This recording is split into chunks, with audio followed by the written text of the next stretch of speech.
রাজ্যে বাড়ছে বেকারের সংখ্যা, সেই মতো নেই সরকারি চাকরি। বেসরকারি চাকরিও সবার জুটছে না। বেকাররা কর্মসংস্থানের জন্য হন্য হয়ে ঘুরছেন। অভিযোগ, এর সুযোগ নিচ্ছে কতিপয় বেসরকারি সংস্থা। কখনো কখনো প্রতারণার ফাঁদেও পড়ছেন তারা। এমনই এক অভিযোগ উঠে এলো ফের। জানা গেছে, রুরাল ডেভেলপমেন্ট ডিপার্টমেন্টে আউটসোর্সিং লোক নিয়োগ করা হবে। সেজন্য একটি সংস্থা বিজ্ঞপ্তি দেয় অনলাইনে। সেই মতো বেকার যুবক যুবতীরা আবেদন করেন। তাদেরকে বুধবার ডাকা হয় আগরতলা মঠ চৌমুহনী একটি হোটেলে। সেই মতো এদিন যুবক যুবতীরা সেখানে যান। অভিযোগ, যুবকদের কাছে চাকরির জন্য অর্থ দাবি করা হয়। স্বাভাবিকভাবে এই নিয়ে অনেকের মধ্যে প্রশ্ন জাগে। বোঝা গেল যে একজনের কাছে 11, মানে আমার কাছে 11,500 টাকা, আরেকজনের কি খবর মানে এটা জবের লিগা একটা এন্ট্রি ফি হিসাবে 11,500 টাকা নেওয়া হয়েছে। এটা কোন ডিপার্টমেন্টে জবটা দিব গেছেন? এটা গভর্নমেন্ট ডিপার্টমেন্টে, রুরাল ডিপার্টমেন্টে। আমাদের জানা মতে যে গভর্নমেন্ট জবের লিগে কোনো প্রকারের কোনো ফিস নেওয়া হয় না।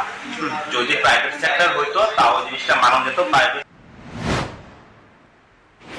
এদিকে বেসরকারি সংস্থার এক ব্যক্তির দাবি, তারা কোনো টাকা যুবকদের কাছে দাবি করেননি। ऐसा पैसा नहीं मांगा जा रहा है। ना हमको बोला है, सुनिए तो सही, कोई ऐसा पैसा नहीं मांगा जा रहा है। और दूसरी चीज, ये इंटरव्यू जो हो रहा है ये आउटसोर्सिंग का जॉब है, जो रूरल डेवलपमेंट डिपार्टमेंट में। उनको तो बोला गया और कोई डिपार्टमेंट के लिए।